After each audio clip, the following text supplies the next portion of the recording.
the reason I seized on this and put it at the center of the book is I think it really helps think about college athletics in this way, to recognize how really fundamentally at odds the desire to create a real educational experience for the young men participating and at the same time compete at the highest level are. Okay, so the contradiction that I'm talking about is the idea that what is, you know, on one term, in some terms is an extracurricular activity for young men along the lines of journalism and, you know, acting in plays and, you know, belonging to the chess club and so on. One of the many activities available to college students outside the classroom. And at the very same time, it's a highly commercialized, popular entertainment. And this begins back in the 1890s when, at a time when only 1 or 2% of Americans were even going to college, and the Thanksgiving Day football games between Harvard and Yale and Princeton were drawing as many as 40 and 50,000 people to venues in New York.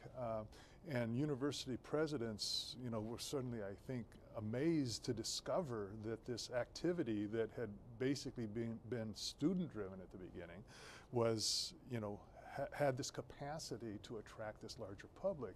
And at that point, when institutions and their leaders decided that this would be a way of promoting the university and building the infrastructure with donations from the local community and attracting students and so on, from that point on, you had these very contrary purposes operating in the football world. On the one hand, part of the educational experience to supplement what was going on in the classroom, and a lot of belief in the character building traits of football and so on. On the other hand, you know, this commercial spectacle that by the 1920s was being performed in stadiums around the country, many of which are still standing today, you know, with 50, 60, 70,000 seats in them and so on. And the two, you know, the commercial spectacle and the extracurricular activity, you know, coexisted uneasily, you know, for a long time. And so in a way, the situation we have today is just a continuation of what's been going on for a long time.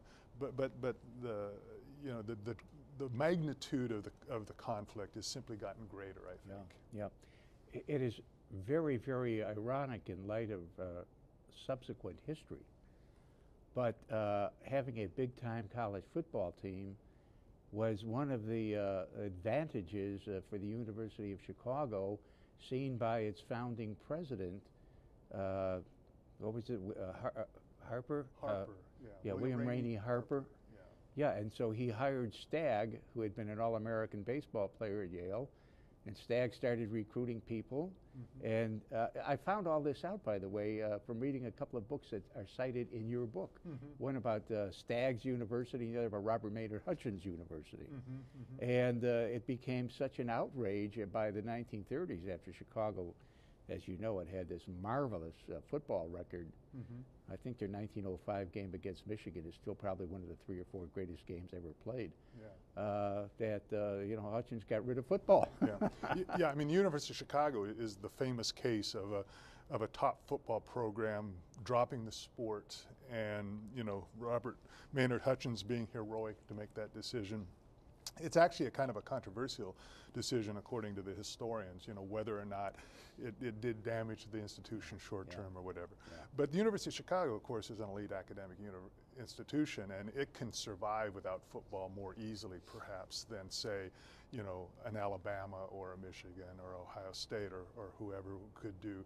But the more interesting story is about Chicago is the first one you mentioned, that, you know, when Harper was starting a brand new university with Rockefeller money, which guaranteed that it would be well funded and so on, one of his first actions was to hire a big-time coach from the East, from Yale, at a full professor's salary, which was controversial at the time, because he knew that this, through football, already by 1890, 1891, it was apparent that this would be a way to promote his new university. This excerpt is brought to you by the Massachusetts School of Law, the leader of reform in legal education and a leader in multimedia education for the public.